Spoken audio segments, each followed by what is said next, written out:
pipeline happens in a stage. There's nothing running outside of stages.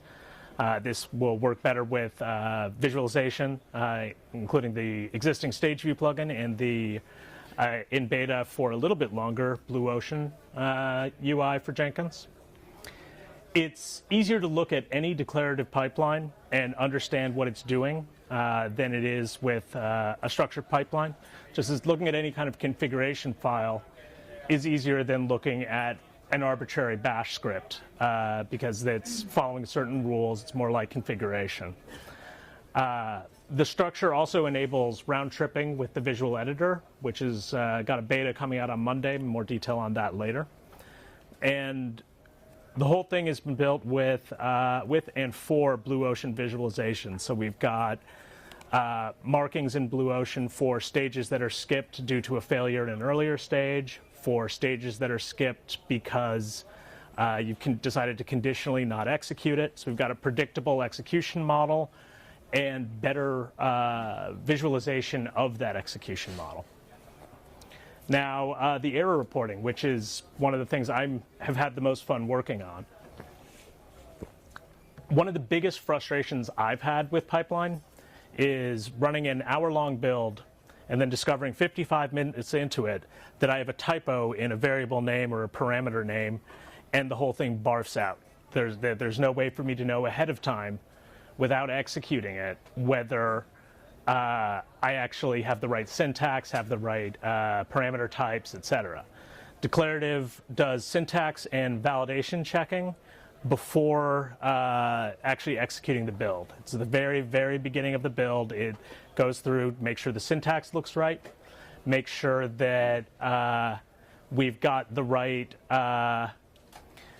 types on all of our steps, make sure that we're not doing something completely insane, and errors out at that time, at the very, very beginning of the build, with errors that are reported as compilation errors, pointing to exactly where the error was, telling you what the error was, giving you suggestions for what you might have meant if you had a typo in a parameter name or something like that.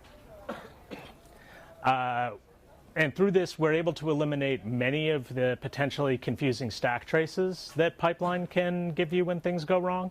Not all of them. There are still some that can sneak through.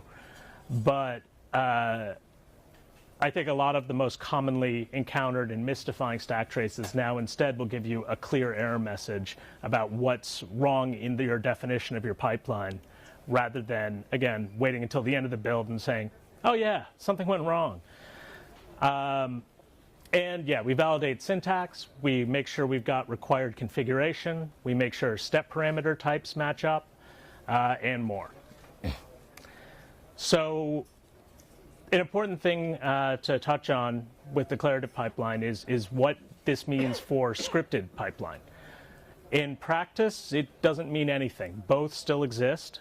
Declarative pipeline is very much built on top of scripted pipeline. It's not a separate thing. It's a new syntax for pipeline. And we're now calling traditional pipeline scripted pipeline so that you can distinguish between the two and understand their roles.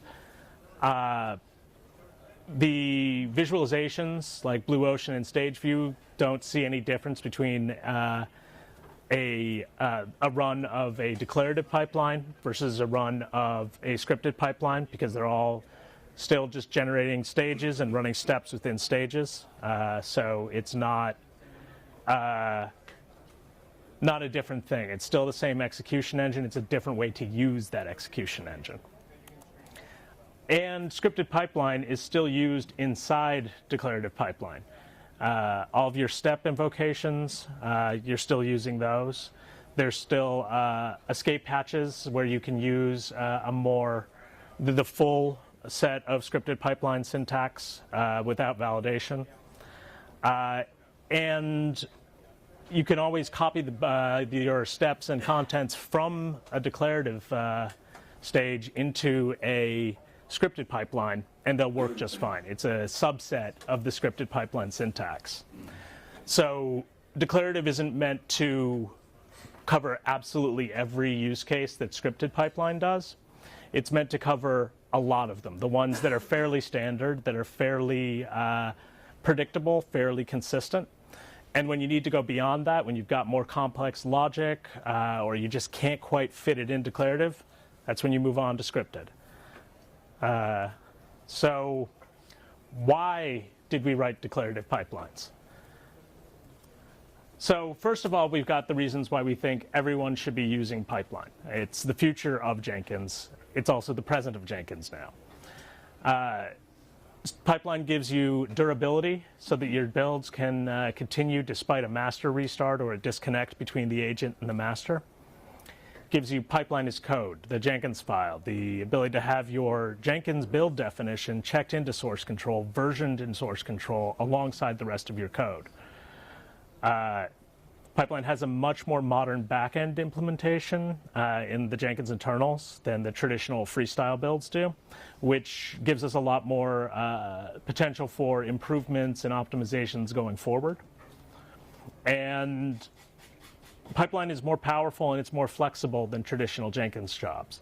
There was a great blog post that just went up last week, I think, on conditional build steps and how you can replace those in Pipeline without jumping through quite the same weird hoops to put conditionality in a traditional Jenkins freestyle job.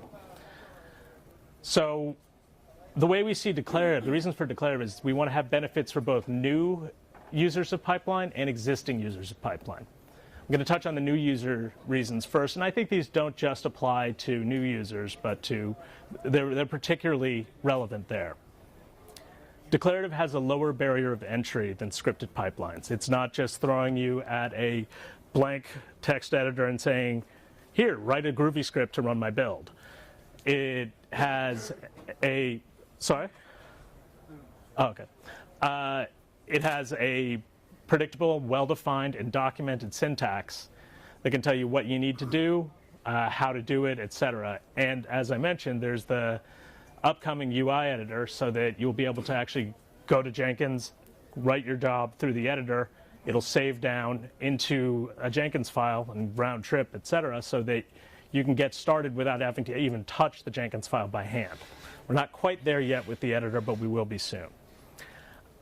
Declarative is more human readable. Again, I said that it's more of a configuration feel than a script feel.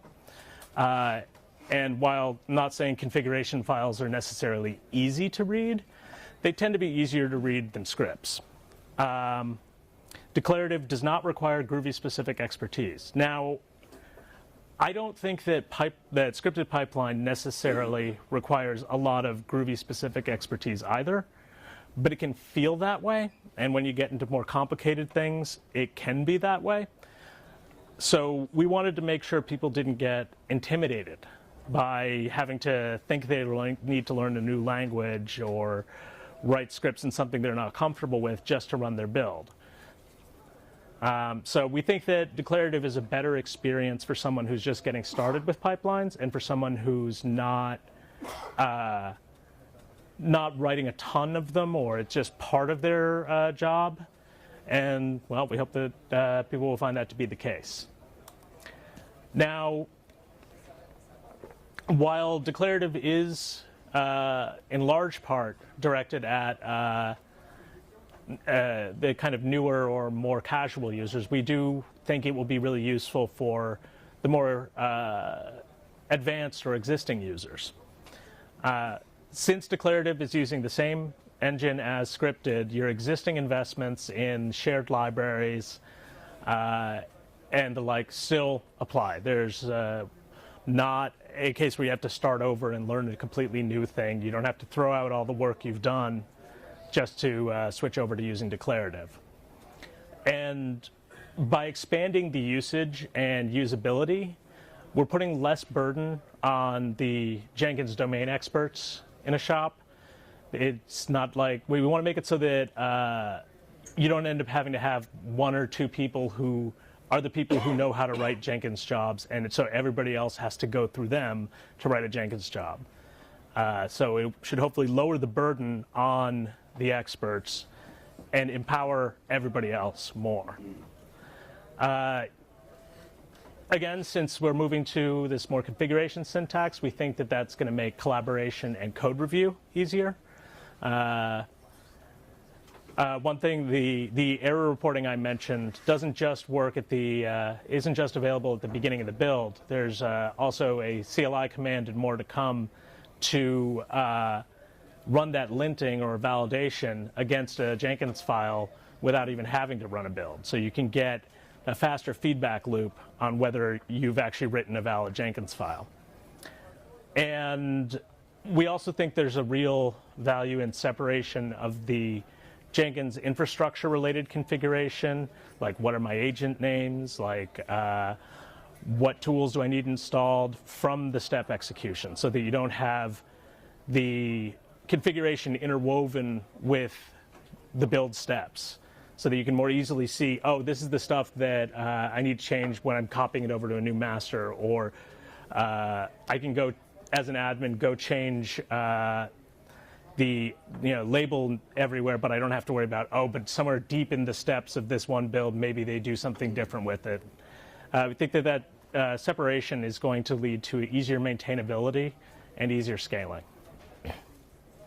So now let's do a walkthrough of the syntax. Hold on one sec. Need to make sure my presenter notes show up. You can't read this, so we're going to move on. Just an example of scripted pipeline and declarative pipeline. Don't worry, there's a lot better visualization later. I just wanted to keep this so I could make a point that it's not necessarily the case that declarative is going to be shorter for all of the pipelines in terms of text.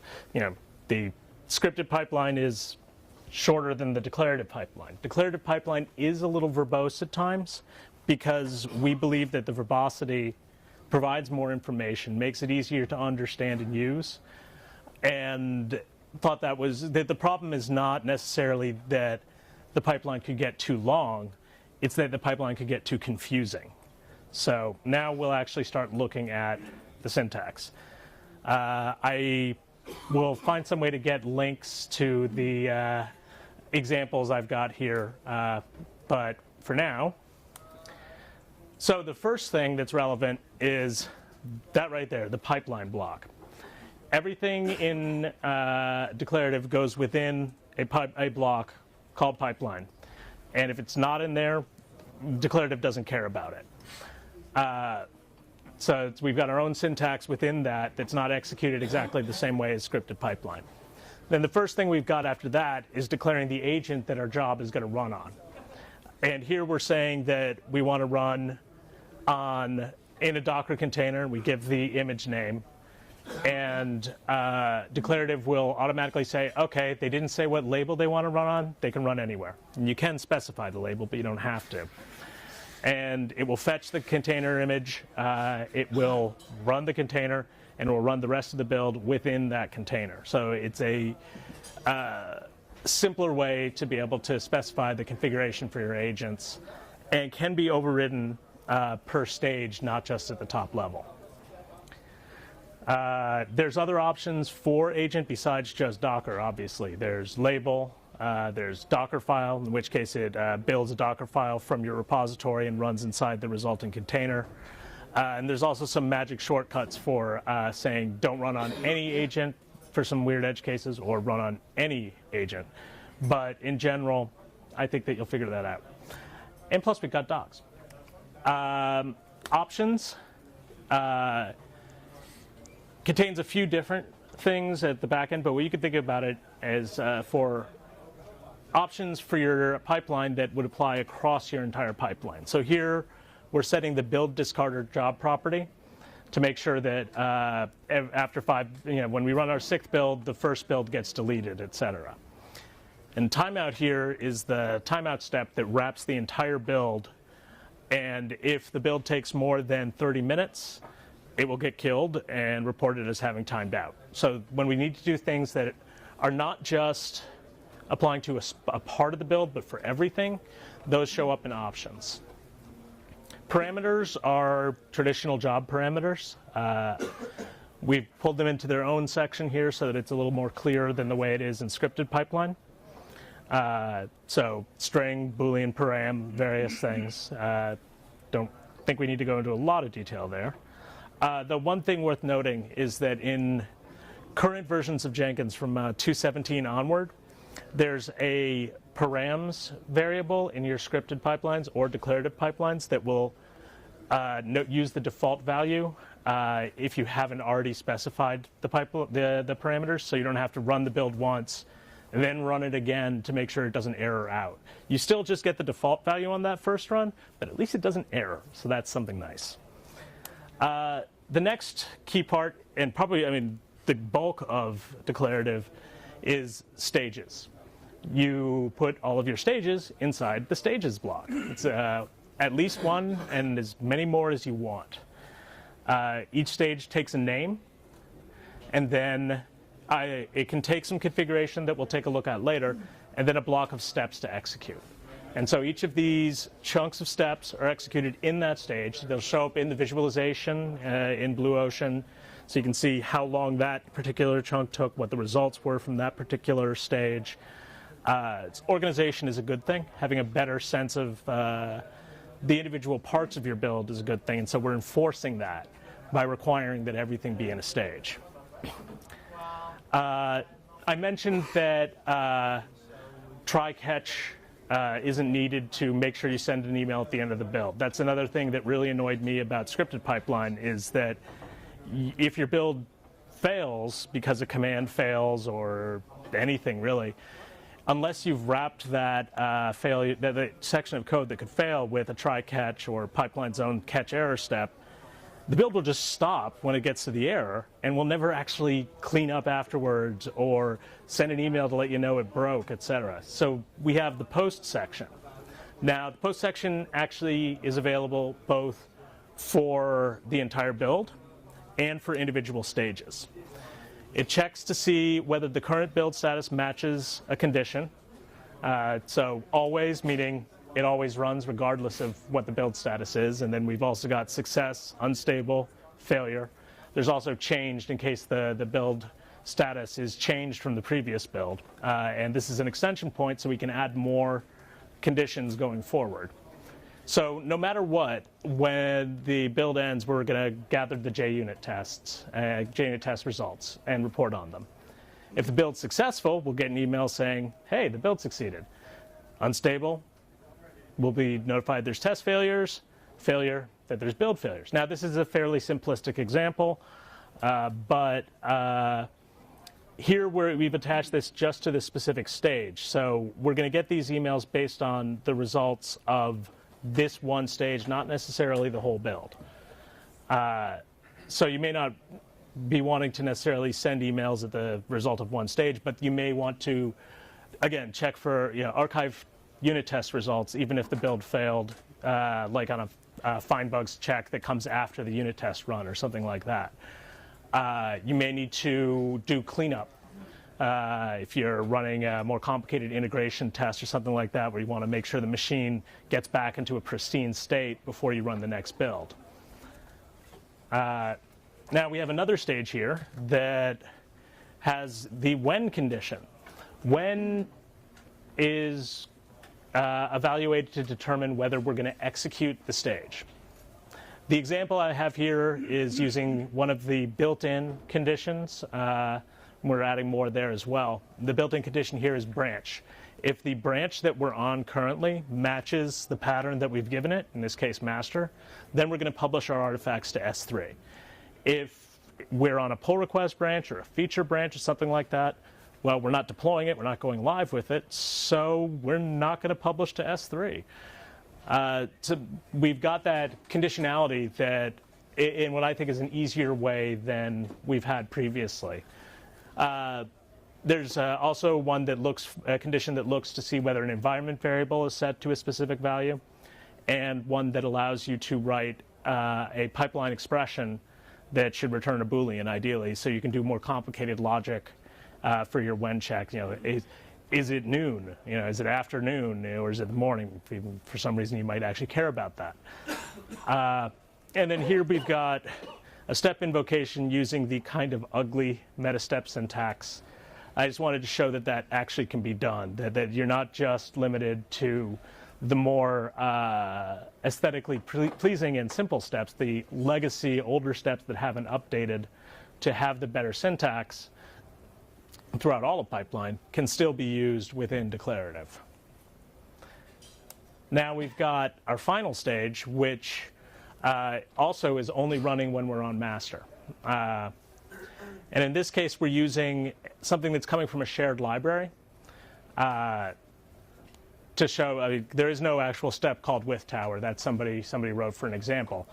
But it's still, if you've got your shared libraries and you've got them available, you can use them within the steps in declarative just as you can in scripted. They work just fine. The validation still can be used to some extent.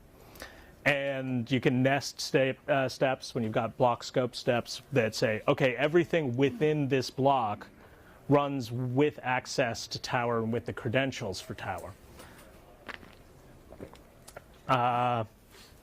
And now, the next example. So here, we're just using a label. We're just saying run on any agent that has the Docker agents label on it.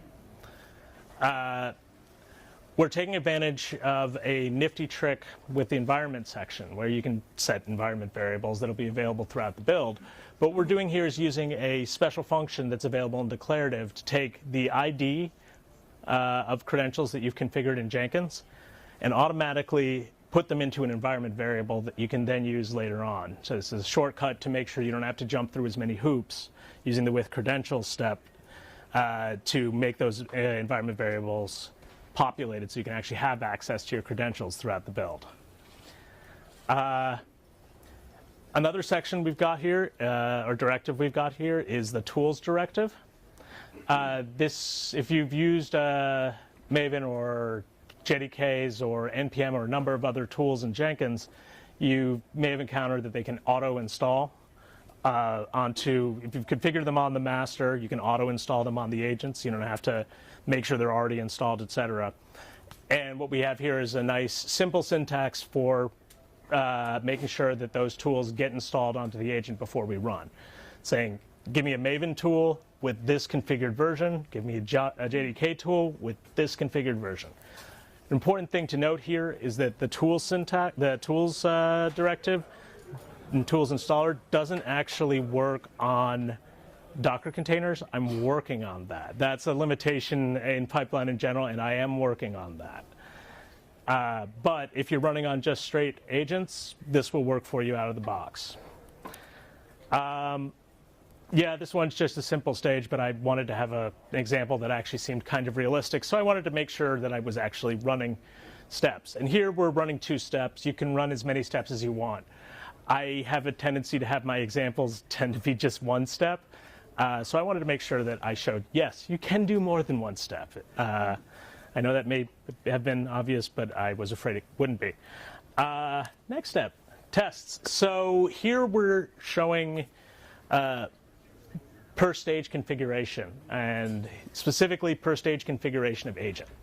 So our first step that ran make clean and make package and generated our build artifacts was running on just the agent node. And now we want to run tests, but we want to run those inside a Docker container.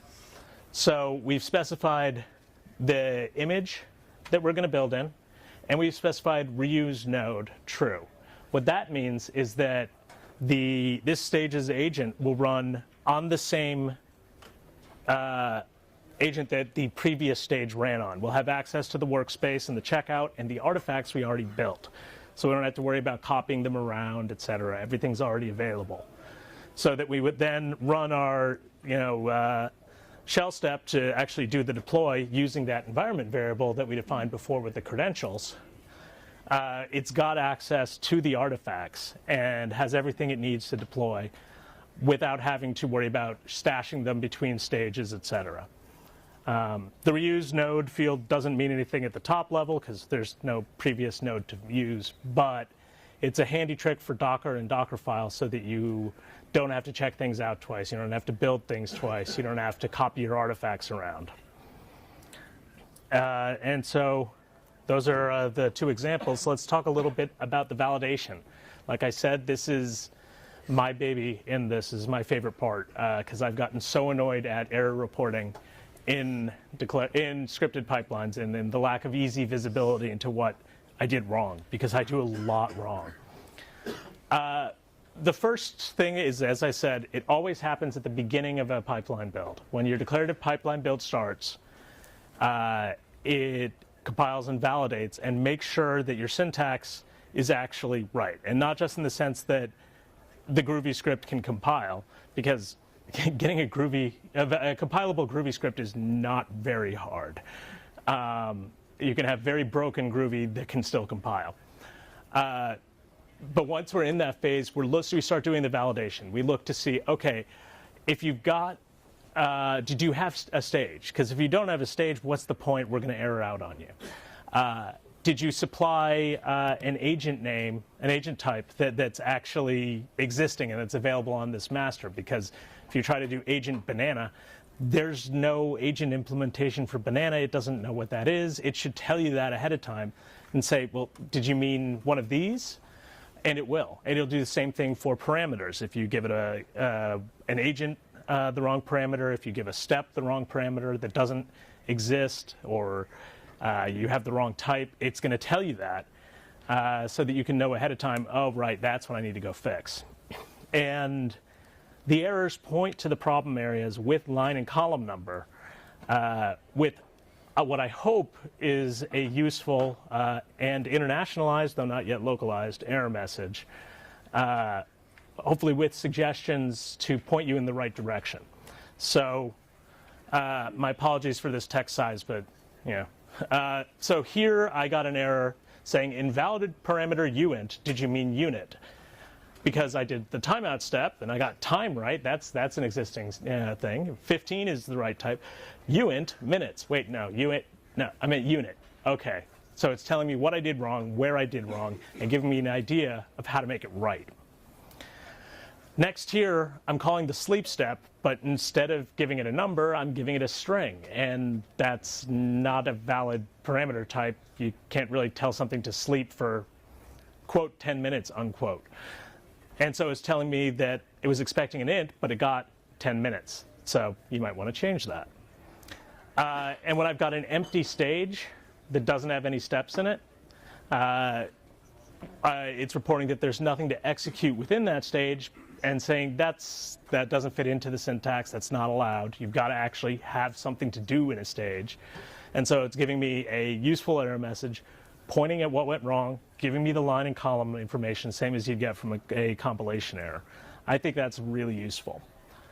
Now, you can do this linting without actually having to run the build. The way that I recommend is using the Jenkins SSH CLI, in which case you need your Jenkins administrator to open an SSH port. You need to make sure you have creds, but we'll ignore that for the moment. You SSH into the master, call the declarative linter command, and pipe in the Jenkins file, and it will give you the same results, the same messaging that you got when you run it in your build. Again, it'll tell you if it's successful, it'll tell you if it failed, and if it failed, it'll tell you where it failed and why it failed. You can also do that via the REST API with curl.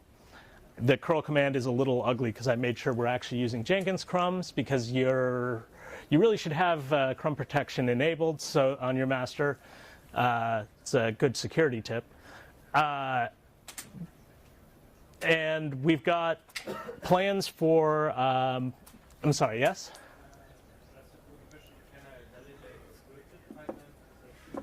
The question was whether you could validate scripted pipelines using this as well. No. We would still like to eventually be able to do validation and linting for scripted pipelines, but it's a lot harder problem than doing it for declarative. That's part of why we wrote declarative. Is giving it with this structure and the predictability, we don't have to worry about things like, oh, what type is that? Well, that random class, what is that, etc. We actually know what all the possibilities are and can better analyze what could go wrong. But So for the foreseeable future, no, we will not have validation of scripted pipelines. We do have plans to have a more flexible offline validator that doesn't require you to SSH into Jenkins to do it. That's not around yet, but that is on our roadmap. As well as GDSL for IntelliJ and other things to make the development and testing of your pipelines, of your declarative pipelines, easier.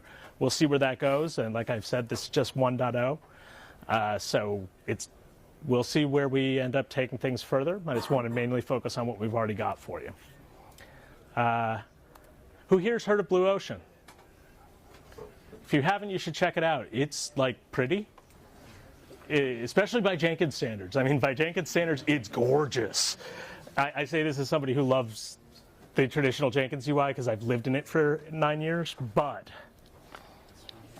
so I'm not going to talk that much about Blue Ocean here because I am not a UI person.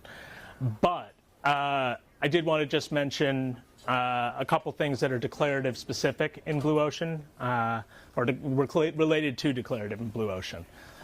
That we've got some special smarts on both sides for optimized visualization, such as operations inside declarative like the SCM checkout, like Docker image prep or building the image for the container, post-build actions, things that are not specified inside your actual stages block, but that still actually take time in your build. They get marked with special behind-the-scenes synthetic stages, so that Blue Ocean knows it doesn't have to put those in the main UI because you're not really, as long as those don't fail, you're not really concerned with seeing that in your visualization. That's just the cost of doing business. You know that there's going to be a little time for your checkout. There's going to be a little time for your Docker image prep, etc. You don't need to have your graph of stages necessarily include those. And as I also mentioned, that we've got special marking of stages that have been skipped due to either an unsatisfied when condition or a failure in an earlier stage, so that those will show up differently in Blue Ocean, so that you'll be able to see, okay, yeah, this stage didn't run because there was a when condition that was not met. So it'll be, I think it's gray, but don't quote me. But so you won't have, every single build you run will show, in Blue Ocean, it'll show every stage that's in the execution model, even if they didn't run that time. So that even if the build failed on the first stage, it'll still mark that the second, third, and fourth stages existed. It's just they won't have done anything, and they'll be displayed in a special way so that you can see that they were just skipped. Now, just a little teaser on the editor. Like I said, the editor will go into beta on Monday. It's still not quite done. It doesn't yet do the round tripping of being able to read a Jenkins file from your Git repo and then write the changed Jenkins file to the Git repo. That's in the works. It will happen before it goes 1.0. But I wanted to show you a little bit of what the UI looks like. Pretty. Again, it's like a visual editor. So you can specify your stages. You can specify parallel execution by clicking that plus there, and then you can see here we've got in our test stage that we're executing both on Chrome and on Firefox and also on Internet Explorer. And then we get our deploy stage there. So that's just the basic graph that you'll end up getting. It looks a lot, almost identical to what you see for the run visualization in Blue Ocean. Not a surprise. It's part of the Blue Ocean UI theme. Now, here we're specifying a shell script to run, a shell step to run inside the Chrome parallel chunk. So it's just standard, put in some shell, it will run. And it is able to do the validation in real time so that when we use print messaging, echo, and we don't put in a parameter for it, it's saying, wait, no, that's not valid. You need a parameter. You can't run that without a parameter. And it's giving you that validation right away through the editor without having to even wait to run a linting against it or run it in Jenkins, which we think is going to be really handy so that, especially for when you're getting started, but also I still use the freestyle editor just like, oh, I just need to do something quick, bam, bam, bam. Okay, it works.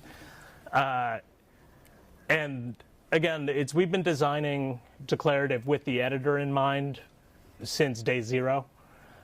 We've made sure that conversion between the syntax that is internal to the editor and the syntax that it actually runs in Jenkins, that conversion is seamless. We've got innumerable tests making sure of that. We've made sure the data model makes sense for the editor. We very, very much want to make sure the editor is a good, usable tool for you with declarative pipelines, and that it can help, kill freestyle. Because with the editor, I personally feel that we're getting to the point where freestyle doesn't offer anything that you can't do better in pipelines, either in declarative for most cases and scripted for the more complicated cases. Now, I'm sure I'm wrong. I'm sure there are things I'm missing, but we'll get those too. And so yeah, Monday, the beta comes out. Not sure how long it'll take to get to 1.0, but I expect it will be this spring. And we're looking forward to you giving it a try and giving feedback and seeing what's horrible and what's wonderful. So what is the 1.0 release? I just want to wrap up with that since, that's why I'm here. 1.0 came out Wednesday of last week. It's in the Update Center. We will be very, very, very careful not to make any breaking backwards compatibility changes. If we do, that's a bug and we will undo it. But I think our tests are comprehensive enough that that's not going to happen by accident. And I won't merge anything that does that either. It's important to note that Declarative does require Jenkins 2.7.1 or later. It's the first LTS line of Jenkins 2. Blue Ocean has the same requirement. Who here's running Jenkins 2? And who here's running Jenkins 1X? It's a good time to upgrade. 2.7. I'm not entirely being facetious. A little, but not entirely. I think the Jenkins 2 line is beyond mature at this point. I think it's worth the upgrade. I think that the improvements that it has over the 1X line for usability and UI are worth it. And if you want new stuff, you kind of got to go to 2. So there are blog posts coming up, and one already up on Jenkins.io introducing Declarative. There'll be more detailed blog posts on some specific aspects like the syntax checking or the Docker integration. This talk obviously is part of the 1.0 launch. We're doing a Jenkins online meetup on Wednesday, February 15th, talking in more detail about Declarative, with more information, more deeper demo dives, and some talk about the editor as well. And there is, by I think most open source standards, and especially by Jenkins standards, an immense amount of documentation up on Jenkins.io. Thank you, Tyler. And it's now when you go to the pipeline documentation, what? When you go to the pipeline documentation on Jenkins.io, it starts showing you declarative. You can switch over to see the scripted, but our plan going forward is that the default way you start is with declarative. And so we want to make sure it's documented, it's accessible, it's understandable, and if you find flaws in the documentation or things that could be improved, pull requests are very much welcome, as are bug reports if you don't actually want to fix the docs yourself. So resources, like I said, the main one is Jenkins.io/doc. That's the canonical place, the definitive place, the right place to go to find documentation on declarative and on scripted pipelines and pretty much anything else that Tyler actually gets around to writing about Jenkins. I think that Tyler and his team have done an amazing job with the Jenkins.io docs, and I think it's something we're proud of and that I think is really useful. So don't be afraid to give it a look. Amusingly, the examples actually, pull requests actually didn't land yet, so we'll work on that. But I think that there's enough examples in the documentation that you'll be okay for now.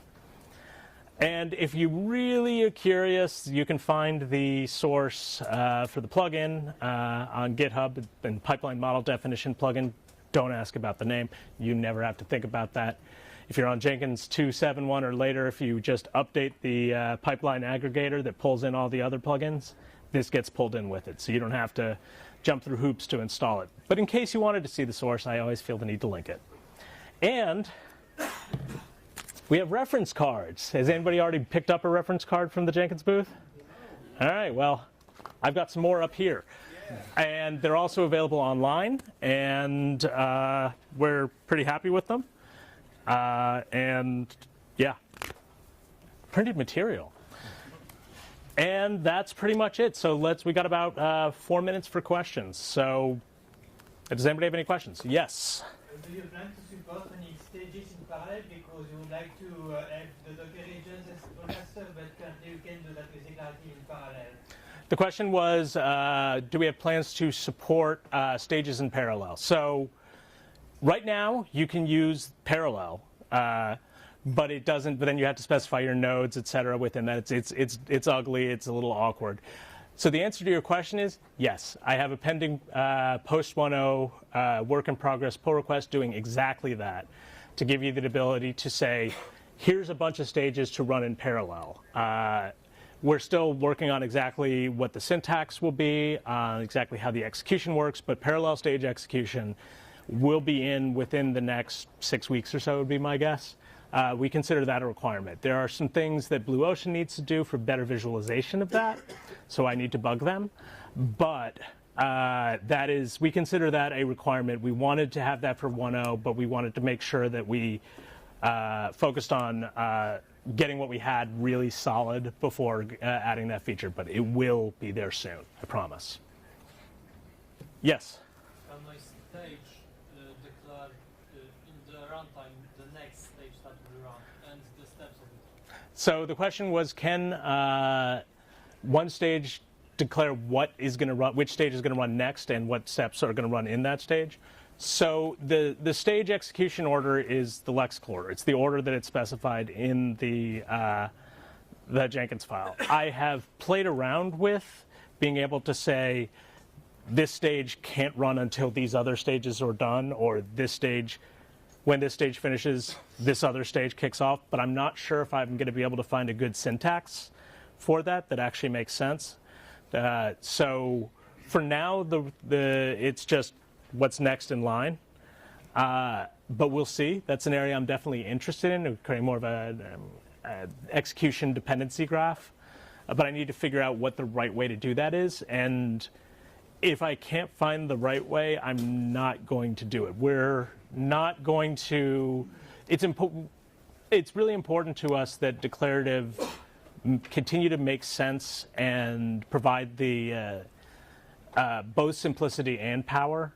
So if we have to make a compromise between full power and full understandability and usability in declarative, we're going to go with usability, because you can always switch to using a scripted pipeline when you need more power. Yes? Any way to enforce declarative? Is there any way to enforce declarative? Right now, no. There are some ideas. I would expect that if that it could be something from CloudBees that would require that, but right now there is not a way to enforce requiring declarative for everything. Yes? So you obviously mentioned that declarative is a subset. If we need the power of a scripted pipeline but want to have our kind of main pipeline be declarative, is there a way to hook in just the necessary pieces? Yes. Yeah. The question was whether there's a way to get some of the power of full scripted pipeline without having to completely leave declarative pipeline. There's a special step that's available called script. It's just script curly brace steps. And if it's inside, anything that's inside that script block doesn't go through validation, so we're not checking it to make sure it fits the subset of the syntax we allow. We're not making sure that the step parameters are valid. We're allowing you to do if, else, for, etc. Things that we don't allow you to do